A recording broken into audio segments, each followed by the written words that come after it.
Practice के question number 1 में देखें, a factory manufacture 90 cars per day, वो 90 कार्स पर डे मैन्युफैक्चर करते हैं। ठीक है, how many cars does it manufacture in 7 days, वो 7 डेज में कितनी जो कार्स हैं वो मैन्युफैक्चर करेंगे। ठीक है, अब इस चीज़ को देखें, 90 कार्स पर डे, इसको हम कॉपी पे लिखते हैं अपने इस पे, 90 कार्स पर डे। अब इससे हमने फार्मूला बनाया, मैंने आपको बताया कि पर के साथ जो चीज़ होती है ना, पर डे, तो वो हमारी आती है नंबर ऑफ आइटम्स में, नंबर ऑफ आइटम्स या नंबर ऑफ, अब यहाँ पे डेज है ना तो नंबर ऑफ डेज आएगा, मल्टीप्लाइड बाय रेट। रेट कितना है 90 कार्स, तो 90 हमारा क्या है, रेट है। तो किस चीज़ में आंसर निकलेगा, कार्स में आंसर निकलेगा, टोटल कार्स।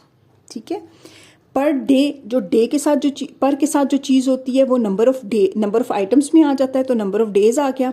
जो ये जो चीज़ होती है ना, ठीक है, इससे आता है आपका टोटल अमाउंट या टोटल कार्स, और ये आपका रेट है जो कि आपने यहाँ पे लिखना है।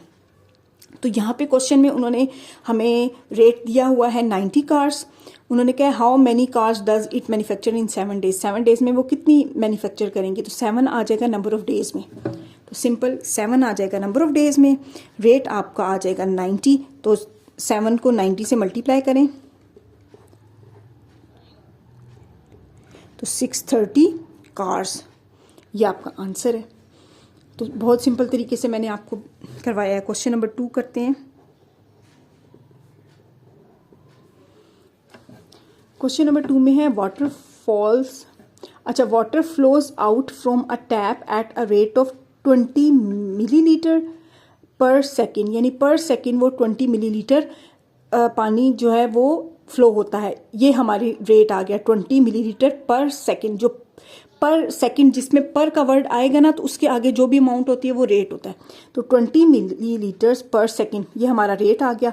180 millilitres of water was collected from the tap, tap से 180 मिलीलीटर पानी आ गया, यानी टोटल अमाउंट हमें पता चल गई है, वो है 180 millilitres. How many seconds had the water been flowing, तो हमने नंबर ऑफ सेकंड्स मालूम करने हैं कि वो वाटर फ्लो किया था। सबसे पहले तो हम इसका फार्मूला बनाते हैं। ये 20 मिलीलीटर पर सेकेंड है ना, 20 मिलीलीटर पर सेकेंड,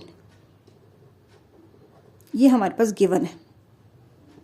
ठीक है, तो अब हमने इसको देख के फार्मूला बनाते हैं। पर सेकेंड है ना, तो नंबर ऑफ सेकेंड्स आ गया, मल्टीप्लाई करेंगे रेट के साथ। रेट क्या है 20 मिलीलीटर, वाटर का है ना।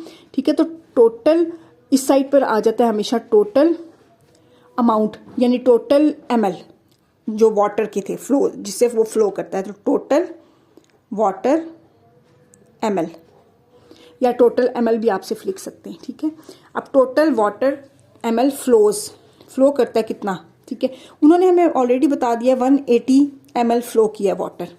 नंबर ऑफ सेकेंड्स हमने फाइंड आउट करनी है, रेट हमें 20 गिवन है, नंबर ऑफ सेकेंड्स हमने फाइंड आउट करनी है, तो नंबर ऑफ सेकेंड्स आ जाएंगे, हम क्या करेंगे 180 को डिवाइड कर देंगे 20 के साथ।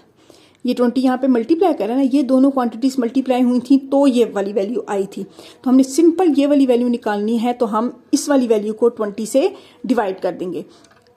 इसको एक और तरीके से भी देखें कि यहाँ पे ये वैल्यू मल्टीप्लाई हो रही है, तो इज इक्वल टू के दूसरी साइड पे जाके वो डिवाइड हो जाएगी। तो आपको 180 को आपने इससे डिवाइड कर दिया, तो आपके पास आंसर आ गया 9, यानी कि टोटल नंबर ऑफ सेकेंड्स कितने होंगे 9, ये आपका आंसर है। अब क्वेश्चन नंबर 3 की तरफ बढ़ते हैं।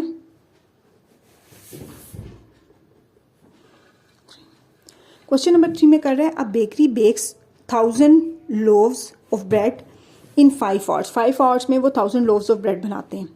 At the rate how many loaves of bread can it bake per hour, आपने पर आवर बताने हैं, आपको 5 आवर्स के दिए हुए हैं ना, तो पर आवर आपने बताना है।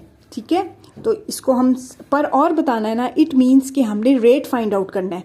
रेट में हमेशा पर और का वर्ड आएगा, तो हमने बेकिंग का वो रेट मालूम करना है। ब्रेड बेक पर और, ठीक है, ये है ना, हमें बेसिकली ये चीज़ दी गई है।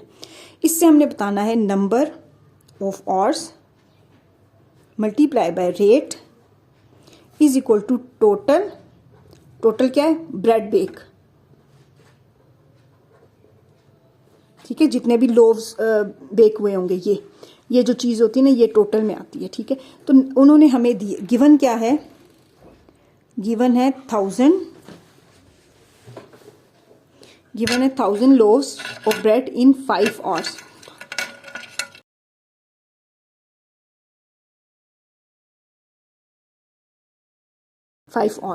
ये गिवन है ना, ठीक है। तो ये हमारे पास आवर्स हो गए।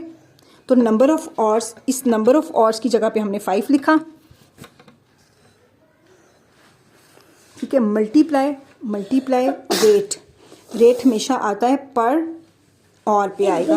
तो टोटल ब्रेड लोव्स जो बेक हुए थे वो क्या था, 1000। तो आपने सिंपल क्या करना है, रेट फाइंड आउट करना है ना। तो आपने 1000 को 5 से डिवाइड कर देना है। इसको ऐसे भी देखेंगे कि रेट के साथ 5 मल्टीप्लाई हो रहा है, इज इक्वल टू की दूसरी साइड पे जाके डिवाइड हो जाएगा, ठीक है। तो हम इसको ऐसे लिख सकते हैं, ये 200 आ जाएगा। तो आपका जो रेट है वो 200 पर आवर है। 200 ब्रेड लोव्स पर और 1 घंटे में 200 है, ये आंसर है। आई होप आपको ये क्वेश्चन आसानी से समझ आया होगा। अब नंबर 4 की तरफ बढ़ते हैं। अ table shows a parking rate at the multi storey car park, ठीक है। ये उसका टेबल शो किया गया है। 6 AM सुबह का टाइम है, 6 AM से लेकर 6 PM तक शाम के, ठीक है। ये 5:59 के बाद 1 मिनट के बाद 6 ही बन जाएंगे ना। तो शाम के 6 बजे तक ₹25 पर आवर उनको देने हैं, और अपार्ट देयर ऑफ, यानी कि आप पर आवर खड़ी करें या 1 घंटे से 5 मिनट भी ऊपर खड़ी करें, 10 मिनट भी ऊपर खड़ी करें। अपार्ट देयर ऑफ का मतलब ये होता है कि पूरा 1 घंटा या उसका कोई भी पार्ट। 60 PM से रात के सुबह के 6 बजे तक ₹40 पर एंट्री, यानी आपने एक दफ़ा इंटर कर दी कार तो आपको ₹40 पे करने पड़ेंगे। ये पर आवर के लिहाज से नहीं पे करना पड़ेगा कि 1 घंटा हो गया तो आपको पे करना है, फिर सेकंड आवर भी आपने खड़ी की है तो पे करना है, इस तरह नहीं। बस एक दफ़ा एंट्री कर दी, ₹40 पे कर दिए, दैट्स इट। अच्छा, how much does it cost to park from 4 PM to 6:30 PM, ठीक है। अब 4 PM है ना, तो 4 PM तो ये ऊपर आता है। 4 PM से लेकर 6 PM तक यहाँ पे गाड़ी पार्क होगी तो ये वाला रेट आएगा। फिर 6 PM से 30 मिनट्स और भी ऊपर गाड़ी खड़ी की है तब तो 6:30 बनेगा ना। तो जो 30 मिनट्स और गाड़ी खड़ी की है तो उसकी सिर्फ उसको एंट्री फीस देनी है ₹40, ठीक है। चलें इस क्वेश्चन को सॉल्व करते हैं। टाइम टू पार्क का कार था 4 PM से लेके 6:30 PM तक, ठीक है। तो हमने सिंपल इसको हम जो फर्स्ट जो उसका आवर होगा, यानी कि 4 PM से लेकर 5 PM तक, ठीक है। तो वो कितने पे करेगा, ₹25। 5 PM से वो 5:59 PM तक कितने पे करेगा, ₹25, ठीक है। फिर उसके बाद आपका नेक्स्ट शुरू हो जाएगा कि जिसकी सिर्फ एंट्री फीस है। तो 6 PM से 6:30 PM तक उसको कितने रुपीस पे करने पड़ेंगे, सिर्फ ₹40, सिर्फ एंट्री फीस है। तो आप इन सबको टोटल आपने रुपीस मालूम करने हैं ना, टोटल रुपीस या टोटल कॉस्ट, ठीक है। तो वो आपकी क्या होगी, ₹25 + 25 + 40। तो ये आपका आंसर आ जाएगा ₹90।